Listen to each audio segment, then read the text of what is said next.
Ose, po 2750 kilometra i ke vendosur vetës një sfidë shumë të fortë.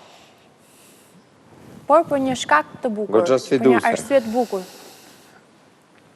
Absolutisht. Edhe arsyeja është gjithmonë më e rëndësishme se sa çfarë do që do më bë.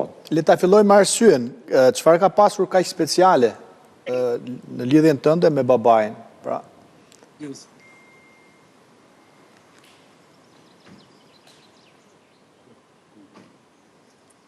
Nëse nuk mundesh, ne mund të kalojmë tek vrapi, tek... Po, jo. Sepse shoh që u preke dhe absolutisht ke të drejtë. Kërkoj ndjes, ndoshta ishte mund ta kishim s'ka gjë. Evituar si pyetje, por Po mrak, s'ka problem. Në radhë parti që ke një fotokopje e babës. Po. Një gjak e babës kopje. Faleminderit. Babi ishte shumë i mirë.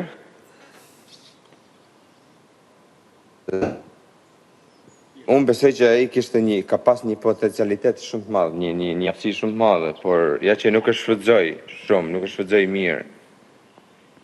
Edhe atë përpara, domethënë nuk e kuptosha. Por tash e kuptoj më shumë. Nga momenti që ai ndroi, domethënë, fillova të kuptoj shumë gjëra. Edhe një nga ato ishte që ai nuk ka vdek. Ai është akoma gjallë, por jeton nëpërmjet meje, nëpërmjet pasardhësit të tij. Edhe kjo domethënë bëni me se u futa në një depresion të thellë, nuk e pranosh dot. Ai ikur moshën 66 vjeçe. Shumë mirë. Nuk është as moshë e re, po as moshë e vjetër. Jo, është i ri. Shumë në forëm. Jo, me numrat e sotëm është i ri. Shumë në forëm.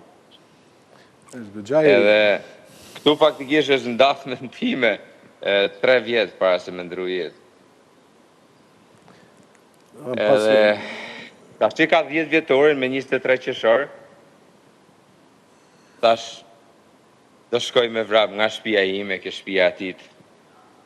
Edhe kështu ishte ideja e qëllimit vrapit.